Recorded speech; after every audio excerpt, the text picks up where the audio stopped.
Merci à tous nos intervenants qui sont ici. Merci à Hervé de Priscilla et Aquila d'avoir organisé cette table ronde. Et je laisse tout de suite la parole à Xavier Accard. Xavier est le rédacteur en chef de la revue Prier et a accepté d'animer cette table ronde. Oui, bonjour à tous. Être marié et missionnaire, missionnaire parce que marié, missionnaire en tant que couple vivant le mystère du mariage, comme me le faisait remarquer Alex Loriot-Prévost lors de la préparation de cette table ronde, c'est un appel finalement relativement nouveau qui s'inscrit à la confluence à la fois face à l'urgence de la nouvelle évangélisation et puis qui s'inscrit aussi à la confluence de la nouvelle évangélisation, du renouveau de la spiritualité conjugale, de la théologie du corps et du mariage de Jean-Paul II. Et tout ça, tous ces éléments qui ont été synthétisés dans la dernière exhortation apostolique à Maurice Laetitia du pape François, qui venait clore les deux synodes sur la famille, eh bien, tout ça fait naître finalement un appel singulier, nouveau, parce que comme nous allons essayer de le montrer ici, être missionnaire en couple, ça a une spécificité. C'est pas comme être... on dit que Jésus envoya les apôtres deux par deux. Mais quand même, dans le couple, il y a quelque chose d'assez unique dans cette grâce du mariage, ils sont une seule âme, une seule chair. Et on va essayer de mettre en évidence la spécificité de cette mission et puis aussi les exigences, les fruits, les difficultés de cette mission en couple. Alors pour cela, nous avons invité trois couples chevronnés, expérimentés dans ce domaine. Alex et Maud Loriot-Prévost, Thierry et Frédéric Véron-Lacroix, voilà, et Jason et Béatrice Trépanier. Je vais vous demander maintenant, pour rentrer dans le concret, de raconter un peu la naissance de votre vocation missionnaire en couple et comment vous l'avez accueillie. Et peut-être ça vous permettra de dire un mot sur votre engagement aujourd'hui, la spécificité de l'Institut ou de la mission dans laquelle vous êtes engagé ou que vous avez fondée. On repart de l'autre côté, par les Véron-Lacroix. Alors nous, où est-ce qu'on voit l'origine de notre mission en couple? C'est en fait dans notre rencontre. D'abord, on ne s'est pas rencontré n'importe où, c'était sur les traces du père de Foucault, dans le désert, il y a 26-27 ans. Et ensuite, dès qu'on s'est fiancés, on avait dans le cœur d'être en mission ensemble. Mais à l'époque, on était un peu naïfs, on ne savait pas trop ce que ça voulait dire.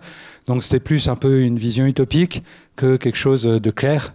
Voilà. Et à ce moment-là, on s'est dit, un jour on sera appelé, mais on ne savait pas à quoi. Moi, j'étais très zélée et je disais à Thierry, on va avoir une vie extraordinaire.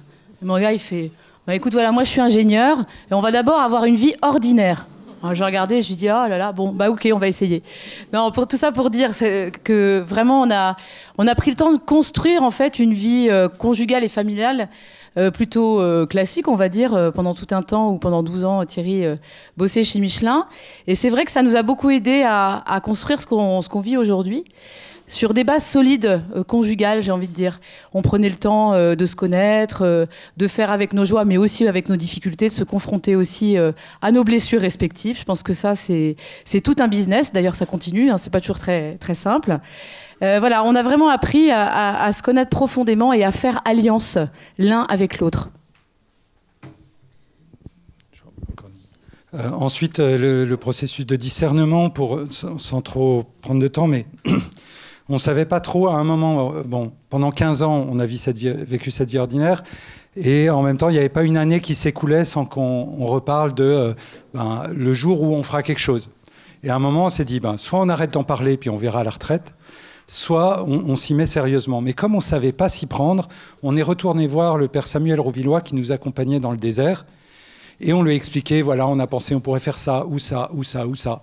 Et il nous a dit, ouais, là, effectivement, si vous y prenez comme ça, vous arriverez à la retraite, vous n'aurez toujours pas choisi. Parce que je vais vous inviter à vous y prendre un peu autrement.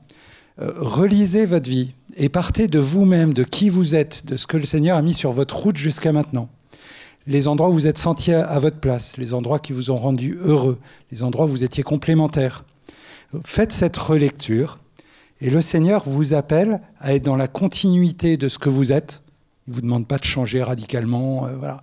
Il a mis déjà dans votre cœur des désirs incroyables et donc allez chercher ces désirs au fond de vous-même. Et c'est le chemin qu'on a fait. Voilà, on va peut-être pas développer l'œuvre tout de suite pour faire circuler la parole. Est-ce que vous pouvez nous parler de la vocation de votre naissance ? La naissance de notre vocation. C'est ouais, intéressant aussi comme approche. Oui, tout à fait. Nous, on s'est rencontrés, quand on s'est rencontrés tous les deux, Alex venait de se convertir ou se reconvertir, voilà, brusquement. Et l'un et l'autre, on avait décidé de donner notre vie au Seigneur, qui était le plus important. Mais on ne savait pas comment... Après un temps de discernement pour savoir si c'était le mariage, on a compris qu'on pouvait servir Dieu dans le mariage. Et on a cherché comment. À quoi le Seigneur nous appelait. En fait, c'était d'aller au bout de notre appel. Si l'appel était la vocation au mariage, mais après, il y avait forcément une tonalité propre. Et donc, effectivement, nous sommes partis en Inde, parce qu'on s'est demandé si on était appelé à servir la pauvreté. Et après 3 mois là-bas, on s'est rendu compte que ces gens-là étaient pauvres matériellement, mais tellement riches spirituellement. Il nous est apparu très clairement que le Seigneur nous appelait à soulager la souffrance de ceux qui ne connaissent pas Dieu, et en particulier des couples. Et comme on a expérimenté très vite avec nos petites personnalités et nos paquets de blessures, comme dirait Véronique, Frédéric, eh bien, nous avons expérimenté que sans le salut du Christ, il était très difficile de s'aimer, dans la durée en tout cas. En tout cas, nous, on ne se sentait pas capable de ça. Et donc, très vite, on s'est senti appelés à être au service, dirons, de l'évangélisation des couples. Mais on ne savait pas comment. Et 2 ans avant notre mariage, nous avons rencontré de façon providentielle le Père Daniel Ange lors d'une conférence à Strasbourg. Et il nous a invités à organiser un week-end. Et pendant ce week-end, à la fin, le week-end de jeûne, un week-end d'évangélisation, et à la fin du week-end, nous, on faisait l'intendance, l'heure des sandwichs et tout ça, voilà, c'était pas du tout capable de faire autre chose. Et à l'heure de la fin du week-end, il y avait des questions de jeunes, beaucoup sur la vie affective, sexuelle, la tendresse, les relations avant le mariage, etc. Et le Père Daniel Ange s'est arrêté, et il nous a tendu le micro, il dit « Alex et Maud, vous êtes fiancés, à vous de répondre ». Et on s'est retrouvés sur la scène. Voilà, les premières fois qu'on prenait la parole en public, j'étais incapable de parler devant plus de 3 personnes sans trembler comme une feuille et perdre quasiment connaissance. Et Alex bégayait. Voilà qui le Seigneur a choisi. Et quand on s'est retrouvés, on a témoigné, et puis le week-end s'est terminé, et à la fin du week-end, on a eu des retours de jeunes, de personnes plus âgées, complètement bouleversées. Et on a pris conscience qu'il y avait un écart tellement important entre ce qu'on avait dit et ce que le Seigneur avait fait dans les cœurs à partir de ce qu'on avait dit, qu'on s'est dit, mais Seigneur, mais qui on est pour te dire non? Si tu as juste besoin qu'on ouvre la bouche pour passer, ben voilà, on est prêt. Et donc on a décidé de consacrer notre vie à l'évangélisation. Ça s'est concrétisé puisque le Père Daniel Ange nous a appelés à fonder l'école Jeunesse Lumière avec lui, il y a donc 33 ans. On a passé 3 ans dans l'école. Et après, on a repris une vie, entre guillemets, ordinaire, mais avec au cœur ce feu missionnaire qui fait qu'on n'a jamais cessé d'évangéliser dans tous les contextes adaptés à notre vie de famille. Donc au début, c'était à la maison, c'était dans les groupes de jeunes, c'était dans les aumôneries. Et puis progressivement, au fur et à mesure que les enfants quittaient la maison, eh ben, des déplacements de plus en plus lointains, partout en France et dans quelques pays. Au Canada, en Italie, voilà, faire quelques missions sur le couple. Et puis maintenant, voilà, notre énergie, on la met aussi pour former d'autres couples à la mission. On en reparlera tout à l'heure. Merci beaucoup.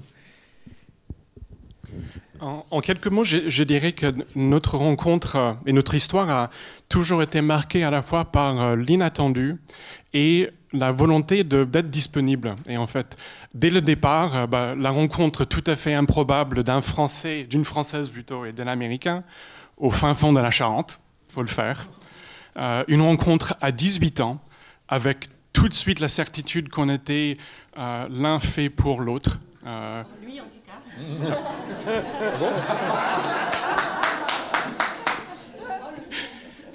Voilà, bon, vous saurez tout. j'ai renoncé à mes études supérieures aux États-Unis pour rester en France. Un choix de se marier alors qu'on n'avait pas fini nos études. On s'est dit, l'amour doit l'emporter sur le reste. Puis un enfant qui est arrivé 12 mois après, alors qu'on était encore étudiant. Bref, beaucoup d'inattendus. Et finalement, on s'est laissé disponible pour cet amour, pour cet enfant, pour tout ce qu'on a ressenti. Et notre appel à l'évangélisation, en fait, il est né à la fois peut-être d'appels intérieurs. Voilà, moi, depuis mon adolescence au lycée, j'amenais tous mes amis à l'aumônerie, j'évangélisais les profs. Voilà, j'avais cette espèce de feu dans le public. Oui, j'étais dans le public. Une espèce d'amour du Seigneur que j'avais envie de faire connaître. Et puis, quand on s'est mariés, on nous a envoyé à une préparation au mariage et on avait envie d'entendre une bonne nouvelle. Et les couples qui étaient là avaient envie d'entendre une bonne nouvelle. Et en fait, on a eu presque... Alors, je vais peut-être exagérer, mais enfin, c'était un peu plus de l'ordre des mauvaises nouvelles. Vous devez faire ci, vous devez faire ça, que la bonne nouvelle du Christ. Et on s'est dit, mais quel dommage de ne pas annoncer cette joie de croire, cette joie du Christ dans cette préparation au mariage. Et du coup, c'est presque un peu un déclic. On s'est dit, mais il y a tellement à faire pour faire connaître le Christ. Et quelques mois après notre mariage, on nous a demandé dans notre paroisse, qu'est-ce que vous avez envie de faire? Et nous, on s'est dit, nous, on a envie de faire de la préparation au mariage. Alors, on venait juste de se marier, c'était pas très cohérent. On avait 23 ans, c'était pas très cohérent. Et en même temps, on sentait ce besoin, ce désir. Du coup, on est allé se former. On s'est dit, pour pouvoir prendre la parole devant des couples, peut-être qu'on commence nous-mêmes par nous former. Et justement, ce qu'on avait, et on pourrait appeler ça une sorte de sainte insatisfaction, donc ce qu'on avait vécu, mais ensuite dans la préparation au mariage, et on était au milieu des années 90. Et ce qu'on constatait, c'est que c'était plutôt le prêtre qui parlait de la foi, de la théologie du sacrement, de la théologie du mariage, et les couples qui animaient parlaient plutôt de la vie conjugale, les couches, les biberons. Et on s'est dit, mais c'est trop dommage, parce que quelque part, c'est le boulot du prêtre de parler de ça, mais qu'un couple puisse témoigner de ce qui se passe théologiquement dans le mariage et dans le sacrement, c'est très fort, et on passe peut-être à côté d'une occasion importante. Et donc on s'est dit, il faut absolument que le couple parle de la foi, puisse évangéliser, puisse témoigner. Et donc, quelque part, ensuite, les appels plus explicites, et on en parlera tout à l'heure, se sont ancrés dans quelque chose de ressenti intérieurement, cette sainte insatisfaction de ce qu'on avait constaté et vécu, je dirais. Vous me donnez l'occasion là d'une transition. Je pense que finalement, avant de parler des œuvres que vous avez fondées ou dans lesquelles vous êtes engagés, puisqu'on en est là, ce serait intéressant maintenant d'aborder vraiment le cœur de notre atelier, c'est-à-dire qu'est-ce qui est pour vous la spécificité de la mission du couple, en fait. Peut-être que je vais donner la parole au Loriot Prévost. En tout cas, on a essayé de beaucoup réfléchir à cette question, puisqu'on est dans ce ministère d'évangélisation à deux, donc depuis notre mariage, et même un peu avant. Et c'est vrai qu'on a été très, très frappés. Je me souviens par exemple à Paris Toussaint 2004, on est amis avec les Véron-Lacroix depuis un certain nombre d'années, et lors de cette expérience-là, nous avons fait de l'évangélisation de rue ensemble. Mais nous avons croisé nos couples. Et donc c'était un frère et une sœur qui ont évangélisé ensemble. Et c'est très bien, il se passe de très belles choses, mais ça n'a pas la même résonance quand j'évangélise, si je peux dire, avec Frédéric ou avec mon épouse. Parce que nous sommes unis avec Maud et consacrés en Dieu. Et quand une parole est donnée au nom du Seigneur, ça a une résonance qui nous dépasse. Et nous avons expérimenté, c'est ce que Maud a rapporté tout à l'heure, combien il y avait un décalage en ce qu'on donnait et ce qui était reçu, et ce qui était perceptible de la grâce de Dieu. Et c'est là où nous avons vraiment travaillé, notamment sur les enseignements de Jean-Paul II, de Benoît XVI, et maintenant du pape François, c'est que vraiment, dans le cœur du sacrement de mariage, nous sommes vraiment consacrés à Dieu, et nous avons reçu, dit Jean-Paul II, l'effusion de l'Esprit Saint, pour être envoyés en mission. Alors, même Jean-Paul II, un peu bizarrement, lui qui a lancé toute la nouvelle évangélisation, finalement, dans ses propos, à des moments quand il parlait de la mission du couple, ça restait un peu sur l'église domestique, la proximité. Mais c'est François qui va plus loin dans l'interprétation et dans la mobilisation missionnaire. et qu'il nous dit très clairement, et ce que tu as dit c'était très très juste, c'est pas simplement nous à passer les petits fours, à parler de l'évangile de Chapman et de la communication, et aux prêtres de parler de la théologie, etc. C'est nous qui devons pas seulement parler de théologie, parce qu'on n'est pas docteur, mais vraiment être des prédicateurs, annoncer véritablement l'évangile. Et c'est justement la parole à deux qui donne la crédibilité, qui donne vraiment, quand vraiment nous annonçons que Jésus sauve le couple, que Jésus bénit le couple, que Jésus nous redresse, nous donne l'amour, on est crédible parce que c'est nous qui le disons. Et d'ailleurs, François a dit très clairement dans Amoris Laetitia que justement, les couples ont justement aujourd'hui cette crédibilité. Alors c'est très important bien sûr que les prêtres soient là pour appuyer, pour compléter, etc. Parce qu'entre guillemets ils ont la science ou ils ont l'intelligence théologique, donc ils peuvent compléter telle ou telle chose. Mais notre expérience nous montre que vraiment la grande majorité des baptisés, dans la mesure où ils vivent de cet Esprit Saint, ils vivent de leur sacrement de mariage, mais ils sont appelés à donner et à appeler. Nous sommes vraiment très très étonnés de voir que des couples, je dirais, peut-être pas aussi fracassés que nous on l'était au départ, mais il y a des mamans qui disaient mais jamais nous on ferait la prédication, jamais on ferait l'évangélisation, jamais on annoncerait ensemble, se rendre compte combien ils ont reçu, on est équipés, on le sait pas, mais on est équipés par le Seigneur, de par le sacrement, de par l'Esprit Saint qu'on a reçu, et qu'à un moment la grâce peut vraiment passer au travers de nos paroles, de notre présence. Et donc il faut rentrer dans cette intelligence, je dirais théologique, spirituelle, de tout ce que le Seigneur nous donne. Et ça, c'est vrai que c'est très très nouveau, cette compréhension. Mais c'est un temps de grâce particulier pour notre temps, semble-t-il. Vous voulez ajouter quelque chose, Maud ? J'ajouterais juste qu'il y a la vocation du couple, c'est de faire un, de faire la communion, et pas plus difficile que de faire la communion entre un homme et une femme. C'est pas la peine d'être très très formé pour le savoir. Et donc le fait de travailler, d'annoncer l'évangile à deux voix, c'est extrêmement puissant parce que passe dans ce travail de communion qu'on fait à deux, parce que c'est un exercice sans filet aussi d'évangéliser à deux. C'est compliqué de s'ajuster, on ne peut pas le cacher. On en parlera, des difficultés. On parle d'expérience, hein, attention. Mais justement, c'est aussi ce labeur de s'ajuster à deux qui est extrêmement puissant et qui touche au-delà de ce qu'on dit. Parce qu'en fait, on donne à voir l'amour dans la différence. Et Dieu sait si elle est grande, cette différence, dans nos façons de penser, de s'exprimer. Et cette complémentarité est extrêmement forte et a un impact, surtout aujourd'hui, dans ce monde où tellement et tellement de jeunes ne savent même plus ce que c'est qu'un couple qui est encore ensemble après des années. Et donc, on se trouve dans un contexte où la parole du couple qui s'aime est d'une puissance. Et on a combien de jeunes nous ont dit « Vous nous redonnez l'espérance en l'amour ». On pensait que ce n'était pas possible. Donc voilà, il y a non seulement spirituellement, le Seigneur nous donne une puissance par notre sacrement, mais en plus, les temps d'aujourd'hui sont tellement dans l'urgence absolue de dire que l'amour est possible avec le Seigneur, que ça donne une puissance à notre parole qui est décuplée. Thierry et Frédéric, la spécificité pour vous de la mission du couple en mission ? Alors moi, j'irais complètement dans votre sens. Et à Paris, Toussaint 2004, un évêque avait eu cette question. Est-ce qu'il faut évangéliser de manière explicite ou d'abord par l'exemple de vie ? Il avait eu cette réponse. Il avait dit c'est comme une tartine beurrée. Il faut les deux pour avoir une tartine beurrée. Il faut la tartine et le beurre. Simplement, il faut commencer par la tartine. Et donc, il disait, commencez par d'abord avoir une vie évangélique, et ensuite, là, vous serez crédible pour annoncer de manière explicite. C'est le même amour. C'est le même amour. Il n'y a pas deux amours, celui chrétien, de Dieu, etc. Et puis l'amour qu'il y aurait dans le couple. L'amour qui est dans le couple, il puise sa source dans Jésus. C'est Jésus qui agit, que les personnes le sachent ou pas. Et en fait, c'est ça qui est incroyable, parce que c'est dans les toutes premières paroles de la parole de Dieu.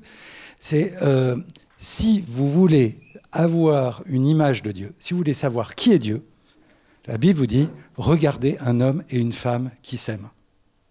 C'est-à-dire que dès qu'on s'aime dans le couple, on est témoin, on est signe de quelque chose. D'ailleurs, dans une famille, les enfants, comment est-ce qu'ils apprennent d'abord à aimer ? En voyant papa et maman qui s'aiment. Voilà, vous êtes déjà en mission dès que vous avez des enfants, déjà, même avant, l'un envers l'autre. Donc c'est ça, hein. À l'image de Dieu, il est fait hommes et femmes. Donc dès que l'homme et la femme s'aiment, ils sont une image de Dieu. Même Paul VI, dès 75, disait aujourd'hui, la seule Bible que nombreux de nos concitoyens, des gens dans le monde ouvriront, c'est celle du couple. C'est beau comme parole. Bon, un peu triste en même temps, parce qu'on aimerait qu'ils ouvrent la Bible aussi. Et il y a un mot technique pour ça, chez nous les catholiques, c'est le mot sacrement. Le sacrement, c'est être un signe efficace de l'amour de Dieu dans le monde. Donc le mariage, c'est pas un sacrement qu'on reçoit, c'est à partir de notre mariage, on est sacrement. Nous sommes signes de quelque chose. Déjà l'un envers l'autre, envers les enfants, et puis ensuite, de manière explicite ou implicite, à l'extérieur. Je crois que ça, c'est quelque chose d'effectivement de très spécifique. Oui, moi je vous rejoins pour dire que l'alliance, c'est pas deux célibataires ensemble, c'est 1 + 1 = 3. C'est-à-dire que je crois que c'est très important de toujours associer ces 3 dimensions. Thierry, il a sa personne, j'ai la mienne, et c'est de nous deux que est créé de Dieu ce couple que j'appelle le nous, et cette alliance dont nous devons prendre soin. Mais on en prend soin aussi quand on est chacun bien planté dans sa vie. Et parce que je crois que le Seigneur nous demande aussi, nous, en termes individuels, de nous développer, d'avoir une croissance personnelle, spirituelle. Et plus on sera nous-mêmes aussi, en Dieu, plus on sera capable aussi d'avoir une alliance, j'ai envie de dire, mature, qui fonctionne bien. Je crois que c'est important aussi de le dire. Merci. Vous nous avez parlé du pain, du beurre, maintenant la confiture. Tout est dit là. Je pense que l'essentiel a été dit et on est souscrit entièrement. Je prolongerai juste peut-être en disant carrément, quand on parle de la spécificité de la mission en couple, c'est que on peut même dire que la mission est inhérente au mariage. C'est intimement lié, et ce pour 3 raisons. D'abord, en fait, toute mission nous est donnée par un autre. On ne se donne jamais une mission. Et je pense que c'est pareil pour le couple. Hein. Le couple, ce qui se vit, sa fécondité, n'est pas notre œuvre. C'est l'œuvre du Seigneur. Donc, ça nous est donné pour un autre, et le couple lui-même est l'œuvre du Seigneur. C'est ça notre mission. Et ça, c'est un point important. Deuxième point, la mission est par nature tournée vers l'extérieur. La mission, c'est l'envoi, c'est la sortie, c'est le propre de notre Église. Hein, c'est ce que dit le pape François, elle est en sortie. Mais du coup, dans le couple est aussi par nature dans une posture tournée vers l'extérieur. Alors, c'est super d'être tous les deux, de faire des trucs tous les deux, des week-ends, des restos, c'est génial. Et on adore ça, mais on sent qu'on est vraiment nous-mêmes dans la joie, dans la cohérence, quand on est aussi tourné vers l'extérieur. Ça commence avec les enfants, les prolongements, mais l'engagement du couple dans une posture missionnaire, c'est aussi inhérent au couple. Et troisième élément, quand Dieu donne une mission, il donne toujours les moyens de la réaliser. Toujours. Et je crois que dans le couple, tout nous est donné par le sacrement, par la grâce qui nous est donnée. Et aucun de nous en couple ne peut dire qu'on n'a pas les moyens, on n'a pas le don de l'esprit, on n'a pas les charismes, on l'a forcément. L'enjeu, c'est peut-être de discerner, de travailler et de se laisser, de se rendre disponible à ce à quoi on est appelé. Mais tout est là, tout est donné. Et on peut dire vraiment du coup que la mission est vraiment inhérente à ce que doit vivre le couple. Béatrice, vous voulez ajouter quelque chose? Non. Tout va bien.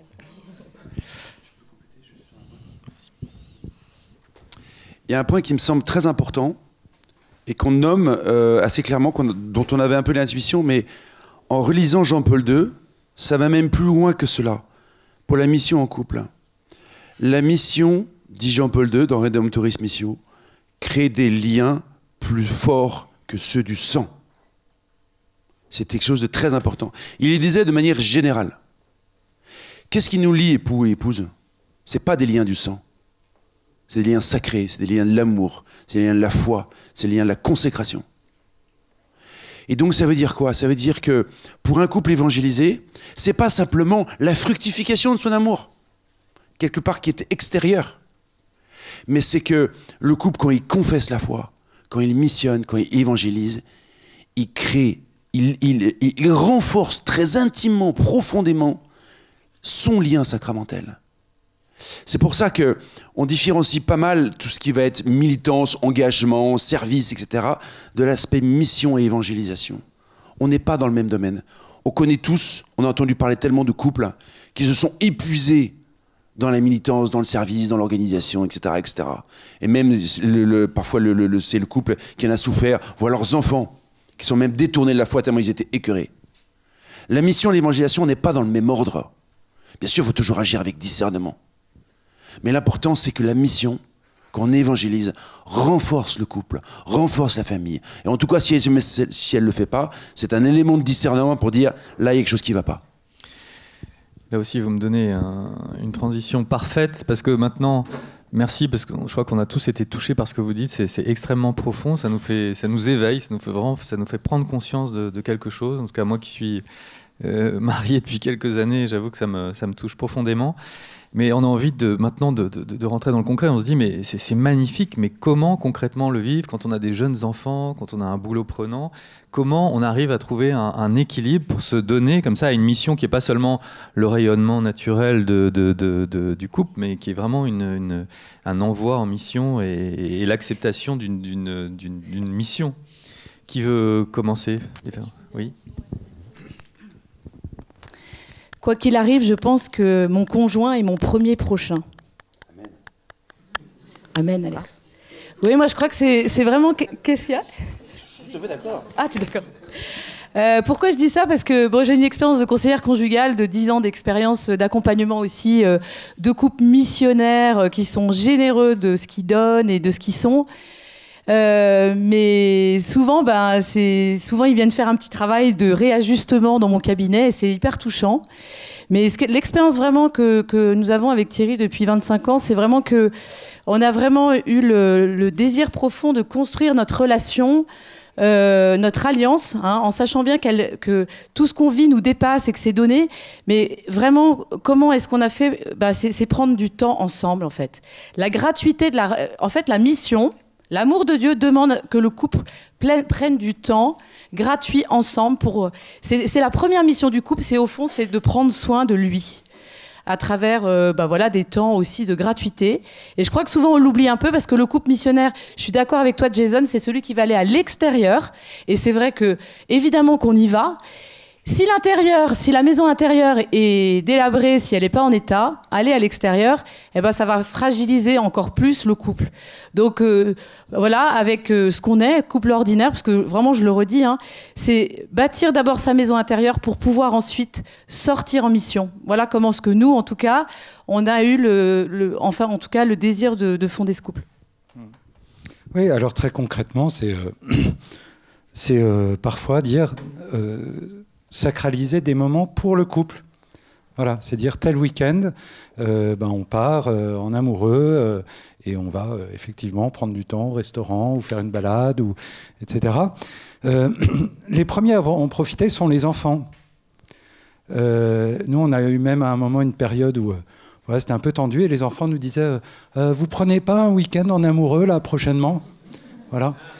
Ils avaient compris qu'il y avait besoin de temps comme ça. On ne les abandonne pas. D'abord, on est tous contents de se séparer un peu, ça fait de l'air. Et puis on est tellement heureux de se retrouver après. Et ça n'a rien à voir avec de l'égoïsme. Ça a au contraire à voir avec... commençons par nous aimer les uns les autres, déjà à deux. C'est déjà du boulot. Mais obéir au premier commandement pour ensuite que ça rayonne. Donc ça, c'est un point important.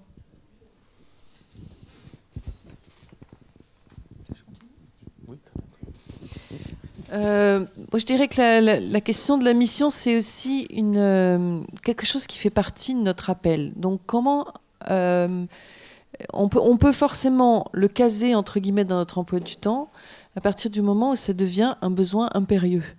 C'est-à-dire, c'est un artiste, il a besoin de peindre, un musicien, il a besoin de jouer au piano, de jouer de son instrument. Ça fait partie de notre respiration. Alors, la question, c'est évidemment de trouver l'équilibre. Mais Comme disait mon père, qui était un grand patron, il disait le travail, c'est comme le gaz, ça se comprime. Et si on ne comprime pas, ça occupe tout l'espace et ça asphyxie. Donc, quelque part, quand on a une activité à deux qui nous nourrit, qui donne tout son sens à ce qu'on fait, où on se déploie l'un et l'autre dans des charismes qu'on ne voit pas déployer dans la vie ordinaire, qu'on voit la gloire de Dieu à l'œuvre. Quand même, il faut le dire, c'est un éblouissement. Quand on voit Jésus agir dans les cœurs, on ne peut pas s'en lasser. C'est une joie telle, une jubilation.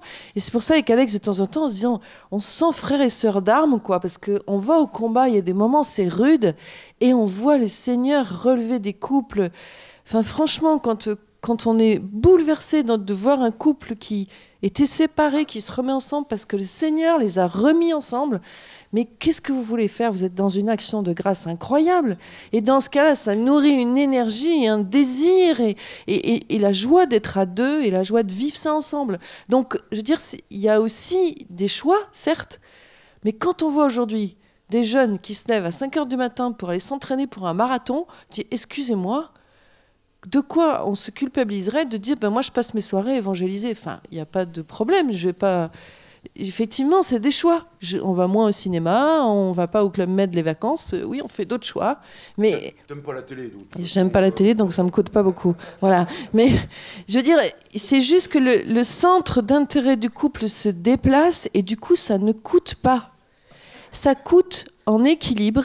De la même manière que si on avait une passion dévorante pour, je sais pas moi, la chasse ou je sais pas trop quoi, ou la pétanque chez nous, ça, il y en a qui s'en foutent de pétanque, qui passent des heures. Bon, après c'est juste une question d'équilibre par rapport à la vie du couple. Donc si le couple est premier et qu'on a trouvé ensemble la façon d'exprimer notre appel à deux dans la mission, je vous assure que ça nourrit tellement que l'équilibre se trouve aussi justement dans un discernement permanent, mais qui en fait n'est pas tout à fait de même nature que l'équilibre entre le choix d'aller faire, je sais pas moi, du tennis ou je sais pas quoi. On n'est pas dans le même registre.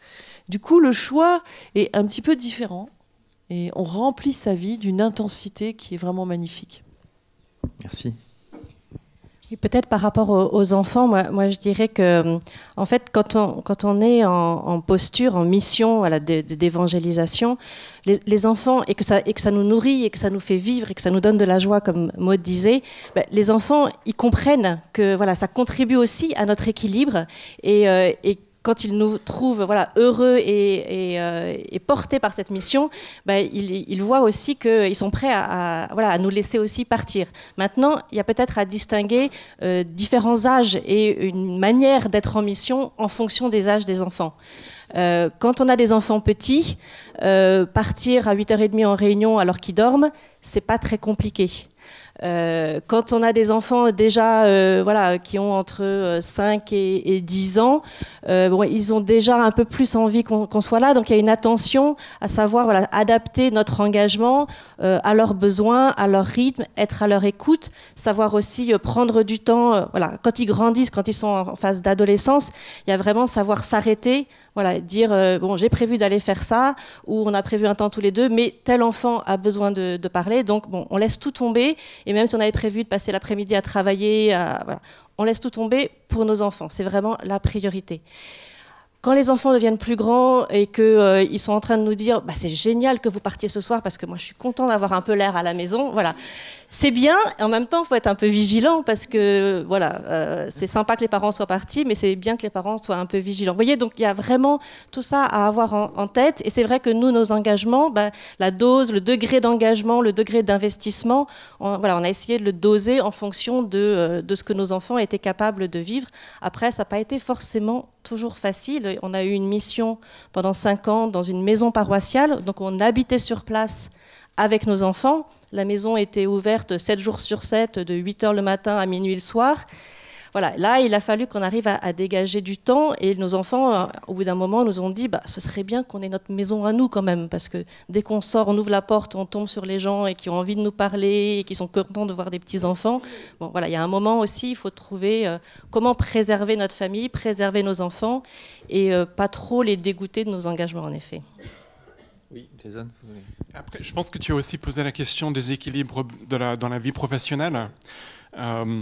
Donc là, je mentirais si je disais que c'était simple, en fait, parce que moi, je ne travaille pas mon compte. J'ai pas ma propre entreprise, j'ai un boss. Je travaille dans l'industrie financière, donc avec toutes les contraintes qui vont avec. Et d'une certaine façon, mais je pense que ça vaut pour tout ce qu'on disait quand on parle d'équilibre. En fait, on est comme mis en tension. On vit des tensions, mais des tensions ne sont pas forcément négatives. Des tensions, du dynamisme, et on est obligé de faire des choix, d'arbitrer, parfois de renoncer. Donc ça suppose que dans l'entreprise, si j'ai une réunion avec une paroisse, si on doit aller parler au conseil pastoral ou au conseil épiscopal, en général, ce n'est pas le soir, c'est dans la journée.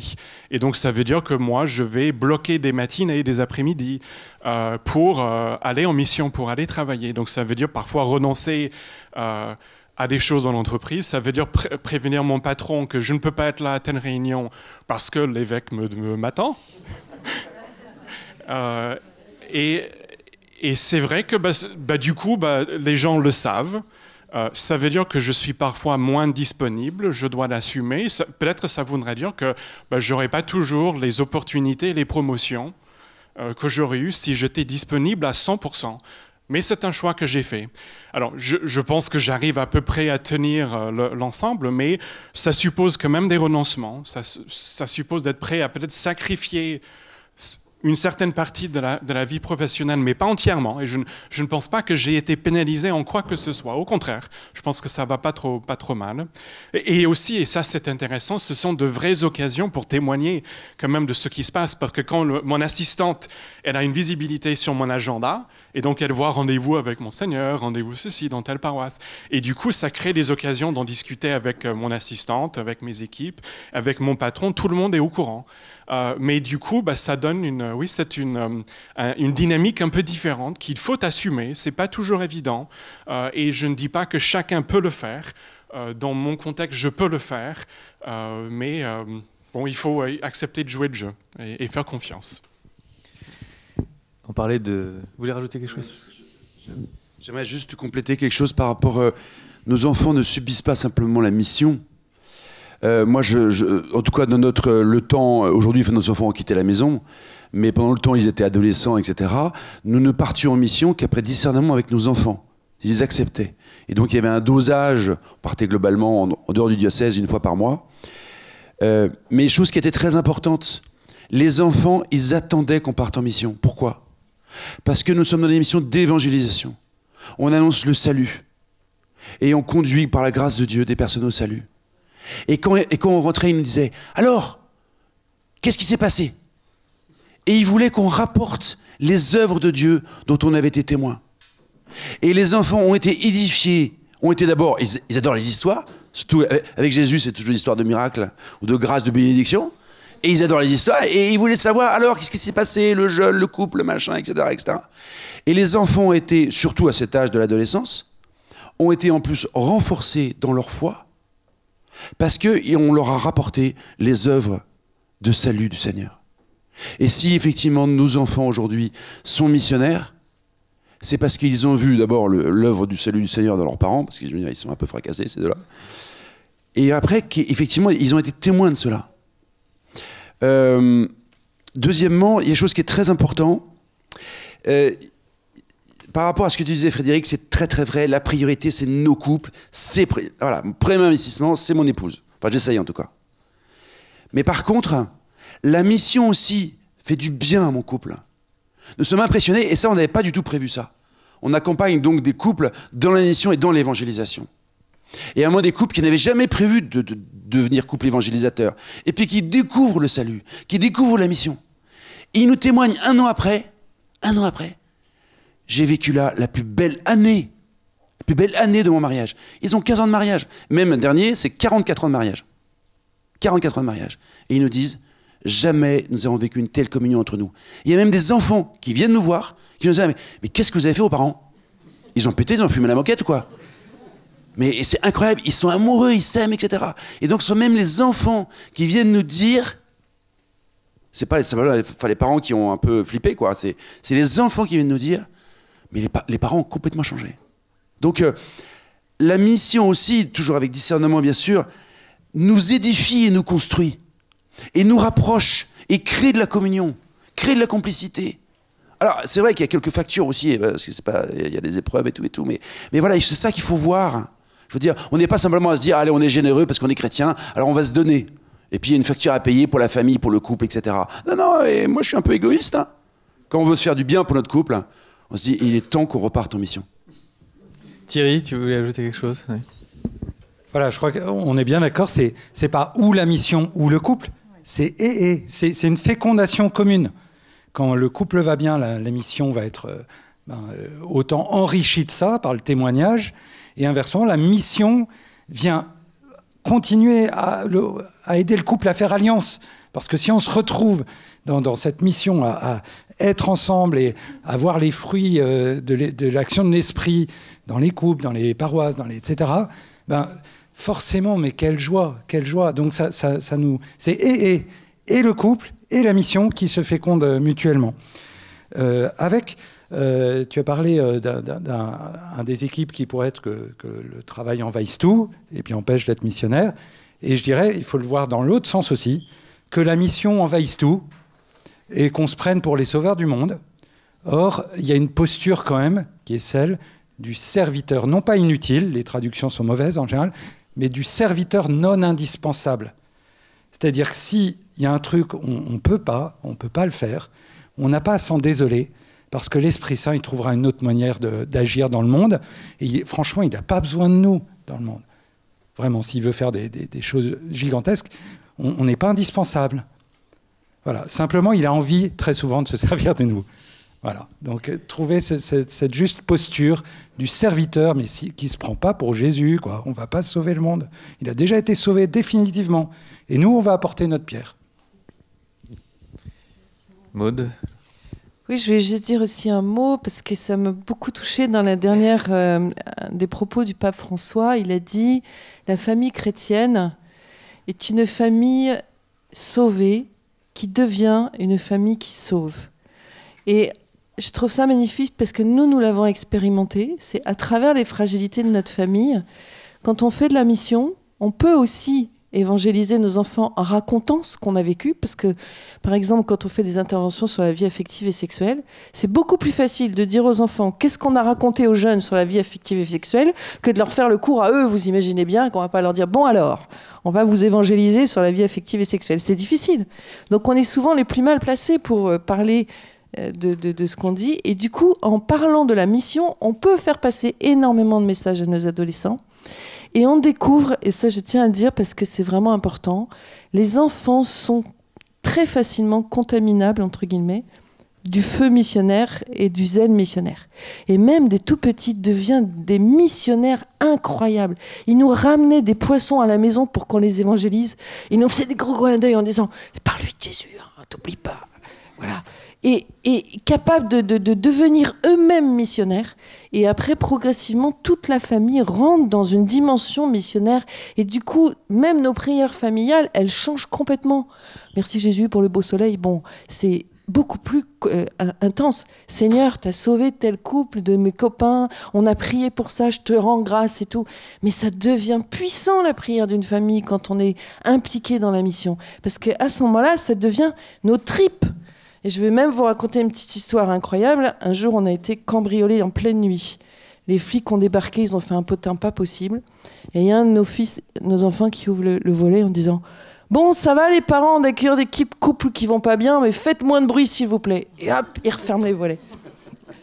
Donc, ils étaient complètement associés. Ils savaient que de temps en temps, on avait des couples un peu en difficulté qui pouvaient être un peu intempestifs dans leur comportement, mais ils avaient intégré la mission comme faisant complètement partie de la vie de famille. Et ça, je dois dire que c'est magnifique. Merci Maud, vous parliez de la prière en famille. Je voudrais maintenant que vous parliez de la question de la prière. Alex, vous vouliez qu'on insiste vraiment sur la prière dans la vie de mission en fait, du couple. Voilà, quelle place tient la prière dans la mission et puis dans votre couple rapidement aussi quand même. Et comment vous arrivez à caser ça aussi dans votre emploi du temps? On parlait de gestion du temps, d'équilibre. Alors, la prière au cœur de la mission, elle est essentielle. Et aussi assez concrètement. Voilà, c'est tout à fait. Ouais. Elle est essentielle avant, quand on doit partir, passer un week-end avec toute une paroisse, etc. L'enjeu, c'est vraiment de pouvoir prendre le temps de prier avant, d'être en prière pendant, avec à l'esprit, d'invoquer l'Esprit Saint pour qu'il puisse travailler les cœurs et puis de pouvoir rendre grâce ensuite. Par contre, la prière conjugale, pour nous, elle a été longue à installer. On est aux équipes Notre-Dame depuis 20 ans, 22 ans, et ça fait partie des exigences des équipes Notre-Dame d'avoir une prière conjugale. Et pour nous, c'était pas forcément évident au début. On avait chacun une manière de prier personnelle et prier ensemble, mettre des mots devant l'autre en priant le Seigneur, on a trouvé ça très très difficile. Et alors, il y a eu des occasions comme la découverte que on allait avoir un enfant alors qu'on venait juste de se marier. Ça a été l'occasion vraiment de se mettre à genoux devant le Seigneur en disant on accueille cet enfant qui arrive. Mais pour nous, ça a été le fruit d'un long travail, à la fois de respect du chemin de l'autre et en même temps de se dire il faut quand même qu'on y arrive.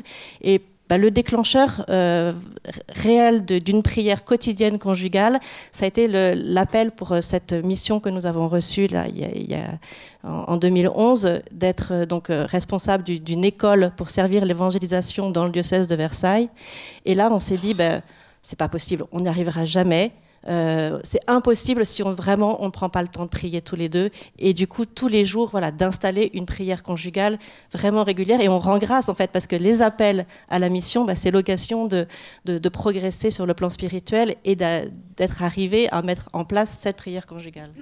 Et peut-être en termes de recettes, parce que nous, on a essayé pendant des années de trouver le rythme, le moment, la manière de faire. Il y a plein de recettes, tôt le matin, tard le soir, etc., etc. Le problème tard le soir, c'est que si on est déjà plus ou moins couché, je dors en 5 secondes. Top chrono. Donc prier alors qu'on est déjà couché, c'est pas la peine. Donc on a cherché pendant des années, et finalement on s'est dit, c'est trop bête, c'est trop con, c'est trop bête. En fait, il faut choisir le moment le plus propice, c'est-à-dire début d'après-midi le week-end ou juste après le dîner en soirée. C'est-à-dire, au lieu d'aller regarder la télé, de regarder un film, de faire je ne sais pas quoi le week-end l'après-midi, prendre le moment le mieux. Le moment où on s'est dit, tiens, on est disponible, on est présent, il y a 25 autres choses qu'on pourrait faire, mais faisons la chose essentielle et ayons la simplicité de le faire. Et plus on le fait, plus on se dit que c'est génial que nos journées soient vraiment marquées par ça, mais vraiment dans un temps de qualité.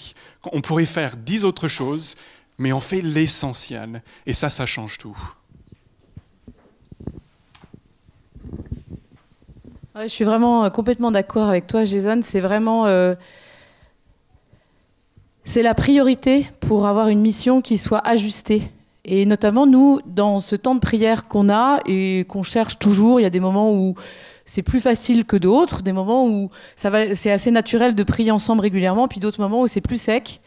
Mais en tout cas, c'est les plus beaux pardons qu'on s'est donnés. C'est pendant le temps de prière. C'est là où je reviens au couple. Comment est-ce qu'on prie ensemble et pourquoi on prie ensemble ? Un couple, c'est un pauvre avec un autre pauvre. Donc il y a plein de moments où, en tout cas, on s'est blessé, vous le savez. Il y a plein de moments où on aurait voulu faire quelque chose pour l'autre qu'on n'a pas fait, ou au contraire, on lui a fait mal là où on aurait voulu lui faire du bien. Enfin bref, tout ça, vous le connaissez. Et par exemple, et je crois que, en fait, la prière conjugale, Dieu fait tiers, c'est-à-dire il est là. Il nous aime inconditionnellement, et du coup, quand on est tous les deux avec Thierry devant notamment l'icône qui est dans notre coin prière, ça va être vraiment, je me dis en vérité devant lui, parce que je sais que le Seigneur est là, et il m'aime et il m'accueille inconditionnellement. Et grâce à son accueil inconditionnel et son amour pour moi, je vais me dire à Thierry dans la confiance.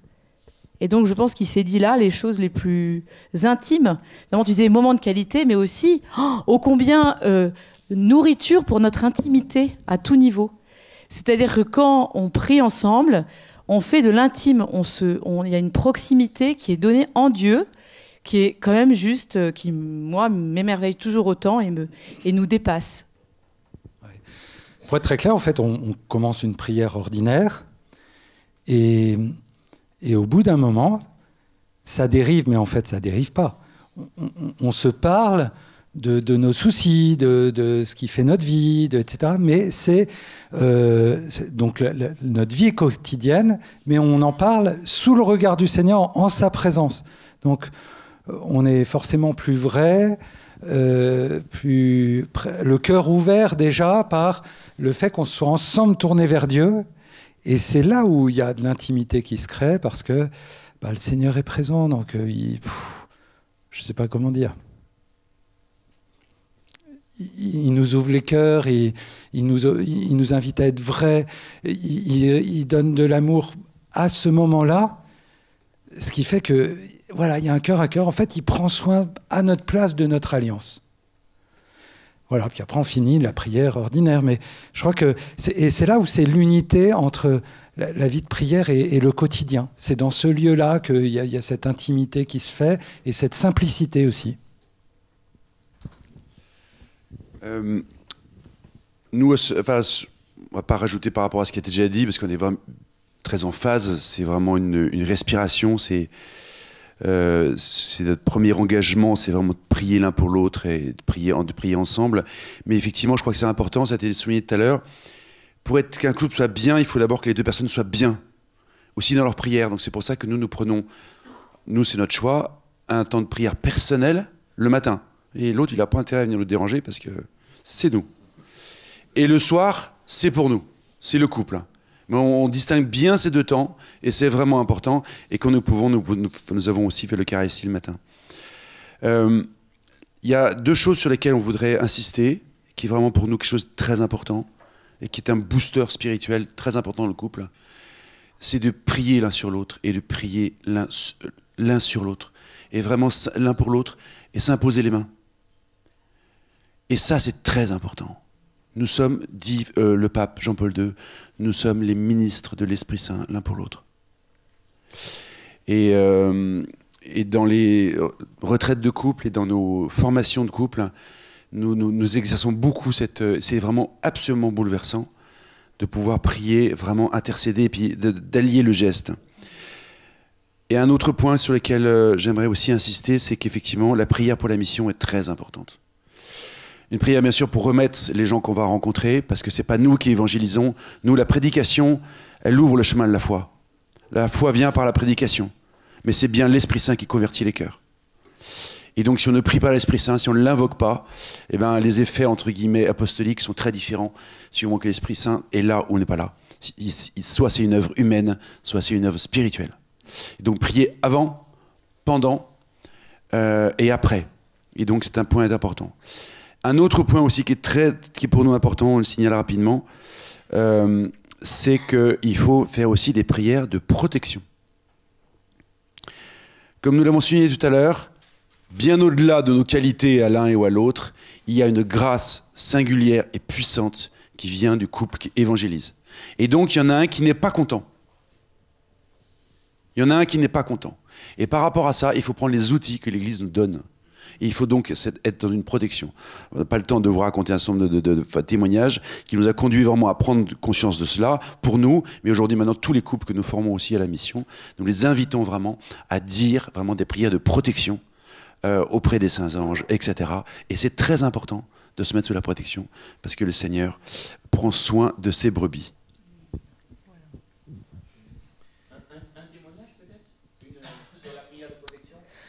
Alors, la prière de protection, il faut savoir qu'elle revient essentiellement au père qui a autorité sur les esprits dans sa famille, si on applique la parole de Dieu. Et donc, bien sûr, la mère peut la faire, mais c'est plus puissant si c'est le papa qui la prononce. Et il protège la famille, il protège les enfants, et il protège nos biens matériels, il protège, voilà, par le sang précieux de Jésus. Et en fait, on s'est rendu compte que ça avait une puissance importante parce que nous-mêmes, nous avons expérimenté le combat. Donc, effectivement, les petits combats de débutants, c'est la machine qui tombe en panne, la roue qui explose au moment où on prend la voiture, enfin, tout ce genre de choses. Bon, alors, quand ça se cumule, 3-4 événements successifs, quand on part en mission, on voit bien qu'il y a quand même une insistance un peu louche. Donc, au début, on se dit, bah, c'est pas de chance. Et puis après, on voit que c'est un peu bizarre, le pas de chance qui se reproduit. Et nous avons donc l'habitude de protéger aussi nos enfants. Parce que quand ils font partie de notre église domestique, notre ecclésiola, notre petite église, eh bien, il y a une dépendance spirituelle. Et en fait, quand on fait, parce qu'on fait un seul corps, en fait. Et donc, quand on a fait certaines missions, notamment où il y a eu des grosses guérisons de couples en grosse souffrance, en rentrant, on appelait nos enfants et ils avaient vécu un week-end, excusez-moi l'expression, de merde. Accident, problème, perte de papier, vol, agression, enfin plein de trucs. On s'est dit, oh là là, mais on s'est fait avoir comme des bleus, on aurait dû protéger nos enfants, quoi. Nous, on a vécu des grâces et ils ont porté. Et ça, c'est pas possible. Seigneur, c'est pas possible que nos enfants, entre guillemets, payent le prix de ce que tu fais par nous. Donc, on a mis en place ces prières de protection en parlant avec des prêtres qui étaient aussi un peu avertis sur la question. Et du coup, maintenant, on protège nos enfants avant pour être sûr que la mission est séparée de l'enjeu de nos enfants. Et une fois, on a protégé nos enfants, sauf la fiancée de notre fils. On avait oublié que, rentrant dans la famille, il y avait peut-être un impact aussi spirituel. Et puis, elle s'est pris des jets de brûlure sur la figure ce week-end-là. Et on s'est excusé, on dit, écoute, c'est du combat, je pense que tes brûlures vont disparaître très vite parce qu'il fait peur, mais en général, c'est pas très grave, il faut faire boue pour qu'il dégage. Donc, on a fait boue et les brûlures se sont guéries très rapidement, curieusement. Voilà. Donc on sait qu'il y a des enjeux, on ne va pas s'étendre là-dessus parce que c'est un sujet complexe, mais c'est juste qu'on aimerait prévenir quand même les couples, ne partez pas trop fanion au vent, sans aussi utiliser les outils de l'Église pour se protéger. La prière d'un prêtre, une bénédiction d'un prêtre aussi est très efficace avant de partir en mission. Bon, vous avez un peu détruit ma transition là, parce que j'allais dire après tout cet enthousiasme suscité, on va passer au discernement, mais bon, je pense que l'enthousiasme reste, même s'il y a ces quelques combats spirituels qui sont le lot de toute vie spirituelle et de tout approfondissement spirituel. Mais j'aimerais maintenant que vous donniez des conseils aux couples qui sont là, qui ont peut-être envie de s'engager sur comment discerner son appel. Et peut-être que vous pourrez aussi parler de comment former des couples missionnaires, comment accompagner les couples dans le discernement. Qui voudrait commencer ?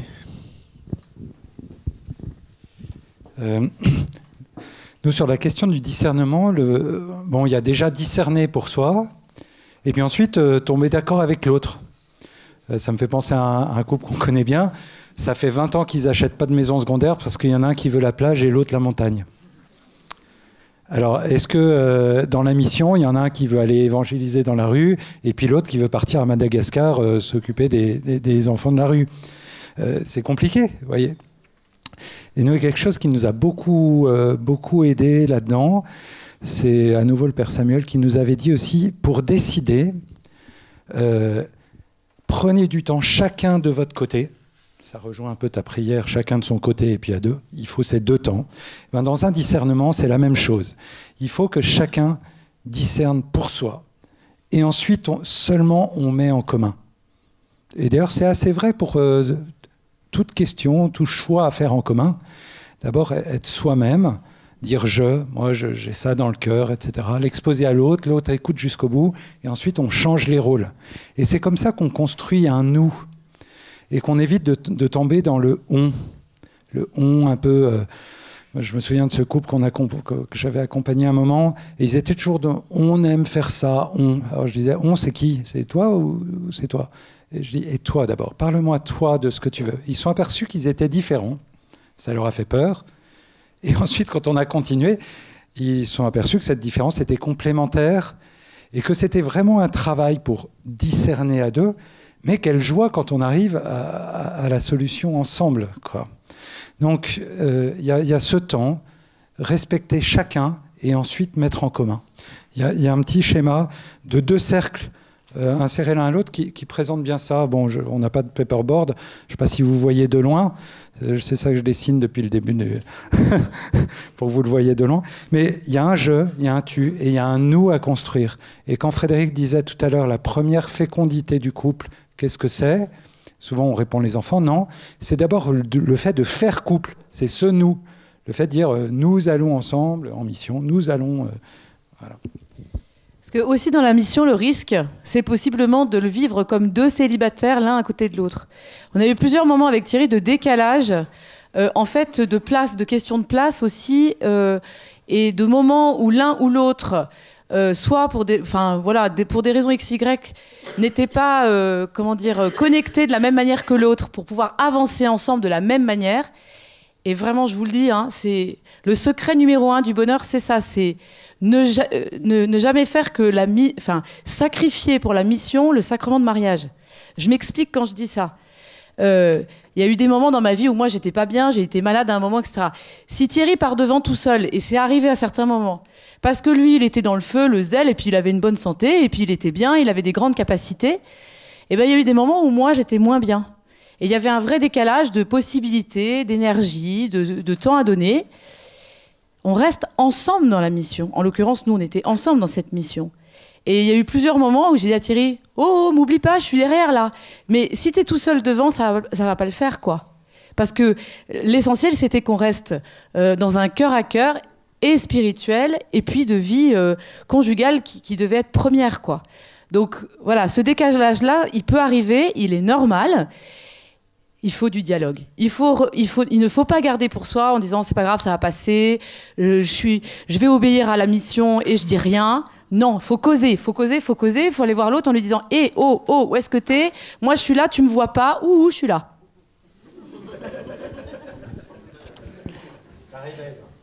Voilà, maintenant je veux parler aussi de l'appel commun. Nous sommes persuadés que parce que nous sommes appelés à faire une seule chair, un seul communion d'être, effectivement en respectant les différences mais en communion, le Seigneur a un appel spécifique sur chaque couple et que c'est notre travail de le faire émerger. Donc une des façons de le faire émerger, c'est effectivement de reprendre sa vie à 2. Qu'est-ce qui nous a marqué dans notre histoire ? Quelles sont les rencontres qui nous ont touchés ? Sans interpréter, juste les faits. Seigneur, qu'est-ce qui s'est passé ? Comment on s'est rencontrés ? Qu'est-ce qui nous a rassemblés ? Bon, toi, tu es plus monastique et toi, plus charismatique, mais en l'occurrence, ce qui nous touche, c'est ça. Voilà, se le dire. Et puis, il y a une deuxième chose sur laquelle je trouve qu'il faut qu'on avance en couple, et c'est important de s'écouter jusque-là. Le Seigneur fait passer nos grâces par nos blessures. Jésus, il est apparu ressuscité avec ses plaies, mais des plaies lumineuses. Et parfois, parce qu'on a traversé dans notre propre vie des épreuves, le Seigneur souhaite visiter ces épreuves, les guérir, et en fait souvent un charisme, un lieu de charisme, un lieu de grâce. Qui peut plus consoler un couple qui n'a pas d'enfant que quelqu'un qui a vécu cette épreuve de la stérilité ? Qui peut plus consoler une femme qui a avorté que quelqu'un qui est passé par ce drame ?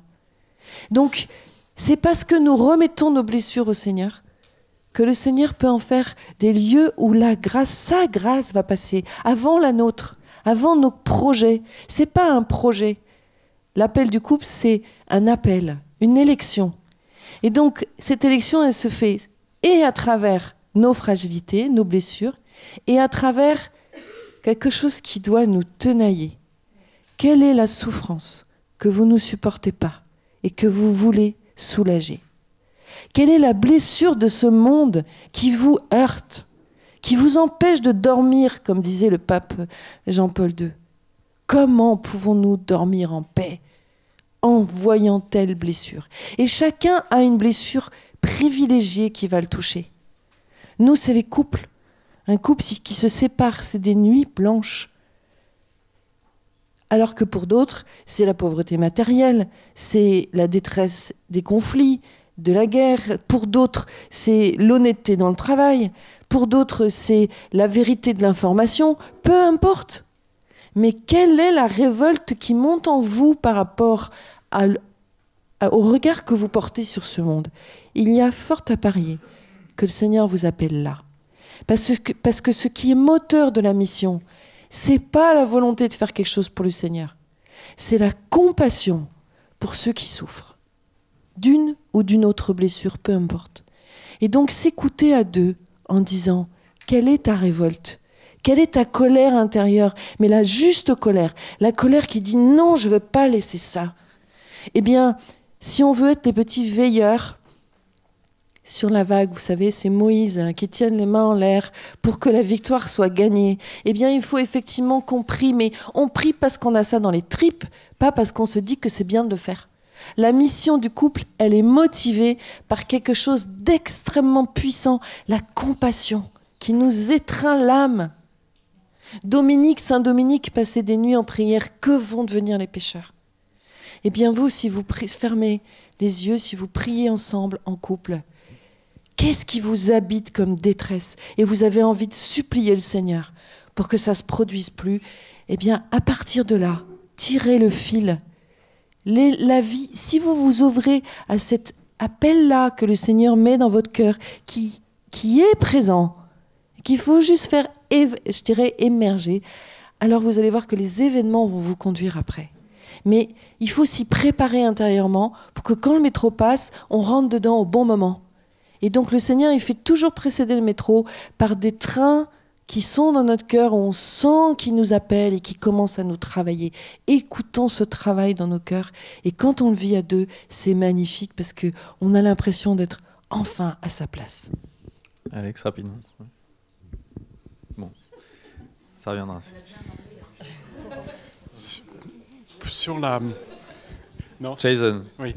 Ma règle de discernement des appels, alors je ne sais pas si c'est une bêtise de dire ça, mais ma règle, c'est de toujours dire oui, franc et massivement, tout de suite.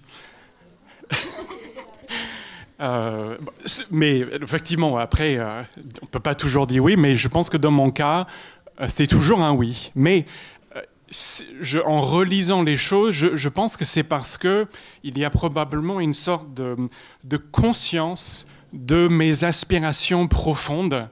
Et quand on en est conscient, quand on est travaillé par ça et l'occasion se présente, on ne peut que dire oui. Et je me rends compte que bon, le mariage, c'était ça. Il a fallu un quart de seconde. Cette mission dans la... Bon, pas pareil pour madame, mais bon... les autres missions, c'était littéralement un quart de seconde. Parce que je crois qu'il y avait une aspiration profonde, réfléchie, et ça fait des clics. Bon, après, c'est pas toujours aussi simple. Alors du coup, comment on discerne en couple quand l'un est très impulsif et va tout de suite dire oui, et que l'autre, elle dit tout de suite non. Voilà. Du coup, voilà, l'enjeu, c'est d'arriver à conjuguer nos différences, à bien sentir l'aspiration qui est dans le cœur de l'autre, et en même temps de se dire oui, mais moi c'est pas mon chemin, je peux pas dire oui en 2 secondes ni en un quart de seconde. J'ai besoin de prendre un temps de discernement, de me mettre à l'écoute du Seigneur, de relire mon histoire, d'entendre et de comprendre peut-être pourquoi le Seigneur m'emmène là. Parce que moi, j'ai toujours l'impression que le Seigneur, il tape un peu du poing sur la table, et je me dis, mais Seigneur, mais au secours, là, mais je suis incapable de faire ça. Du coup, il me faut prendre le temps, de me mettre à l'écoute du Seigneur et vraiment de le prier et de voir. Et finalement, quand on regarde les appels du Seigneur et leur cohérence, on se dit, ah ben oui, j'avais pas remarqué, mais depuis le début, le Seigneur, il m'envoie évangéliser, il m'appelle dans cette ligne-là. D'accord, peut-être que c'est ça que tu veux en moi, Seigneur, mais pour moi, ça passe par des temps de prière où il y a un moment, je vais sentir si le Seigneur me donne la paix, si le Seigneur me donne de la joie. Et à partir du moment où j'aurais pu sentir que vraiment le Seigneur me confirme que c'est bien ce à quoi il m'appelle, ben là je vais pouvoir dire oui. Mais voilà, ça va passer aussi par un temps de dialogue assez important entre nous. On a la grâce, grâce aux équipes Notre-Dame, d'avoir ce temps du devoir de s'asseoir sous la prière, enfin, sous le regard du Seigneur, arriver à se dire des choses. Ben, grâce à ça, avec nos tempéraments un peu intuitifs, mais qui sont vraiment très très différents, on a pu se mettre à l'écoute l'un de l'autre, des aspirations de l'un de l'autre, et en même temps laisser pour moi le temps d'entendre le Seigneur me confirmer les appels. Et je rajouterais juste que cette question de discernement de l'appel n'est pas juste au début, mais c'est une question continue. Il y a un enjeu de toujours discerner comment cet appel continue, comment il nous travaille, comment il nous met peut-être en difficulté, comment il nous transforme. Et donc il y a vraiment un enjeu de savoir s'arrêter de temps en temps, relire, reposer des bases, comprendre le dynamisme entre nous, comment ça nous change, pour éviter le décalage. Et du coup, le discernement de l'appel est quelque chose de continu et c'est absolument indispensable. Et je dirais même le fait de se faire aider par d'autres, par un conseiller spirituel, d'avoir des retours de ses équipiers, c'est très précieux pour continuer à la fois discerner et bien vivre son appel. Et un dernier mot, Alex ? Cette question de discerner l'appel du couple missionnaire, comme c'est quand même nouveau, l'enjeu pastoral est énorme. En tout cas, nous, on le perçoit comme un grand enjeu ecclésial aujourd'hui. Parce que l'Église a besoin, et le monde a besoin que des couples partent en mission. Mais pour cela, ça demande d'abord que les couples discernent leur appel, leur couleur, leur appel singulier et particulier. Et là, il faut vraiment mettre du taf. Ça demande du boulot. Parce que, avec la meilleure bonne volonté du monde, les couples qui vraiment se sentent en disant « moi, j'aimerais qu'on parte en mission », souvent ça a été dit de part et d'autre, vous voyez bien, on a des caractères différents, souvent c'est pas très théologique, mais on est le yin et le yang.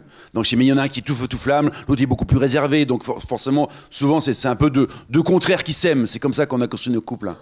Et donc ça demande du boulot pour aller chercher cet appel, pour aller le puiser, etc. Et nous vraiment, on donne... Aujourd'hui, l'essentiel de notre énergie, je dirais, bien sûr dans l'évangélisation, mais dans l'accompagnement des couples évangélisateurs. Et ça demande du travail. Et c'est ça qui est merveilleux, c'est que de voir à un moment que quand le couple, au bout d'1 an, 2 ans, 3 ans, 5 ans, rarement plus, si vraiment il fait les choses dans le bon ordre, il découvre sa mission, il y a comme...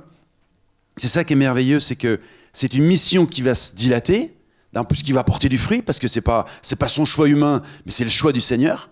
Et donc c'est le Seigneur qui donne et qui fait fructifier, et que le couple va aller bien.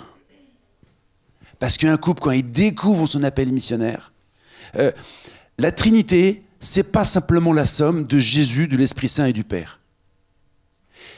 Ils ont chacun, les 3 personnes de la Trinité, ils ont vraiment leur charisme singulier. Et la Trinité, c'est un peu la somme des 3, mais c'est aussi autre chose. Et c'est ce que le couple doit découvrir. Quelle est ma mission trinitaire? Et quand il la découvre, eh ben c'est au bénéfice de cette communion trinitaire, donc de cette joie. Et donc pour ça qu'il y a ce lien si précieux entre la découverte de mon appel conjugal et la dilatation de ma joie conjugale. Pour achever cette table ronde, je vous propose chacun de dire, je sais pas, une citation biblique ou peut-être un mot qui vous a marqué, qui est comme une baseline pour ce discernement, pour cette vie de mission en couple. Alors un mot, Jean 17, Jésus prie pour ses disciples et il dit cette phrase incroyable pour nous les couples, quand on est disciples, qu'ils soient un pour que le monde croie.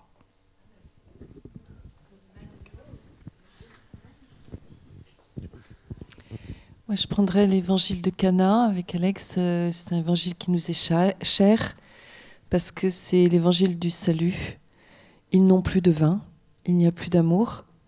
Nous avons épuisé notre capacité humaine à nous aimer.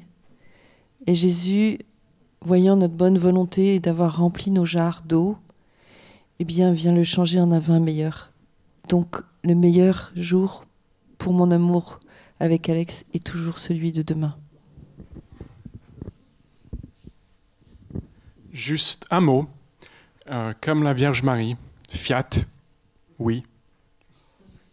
Oui. Amen. Merci beaucoup. Sylvia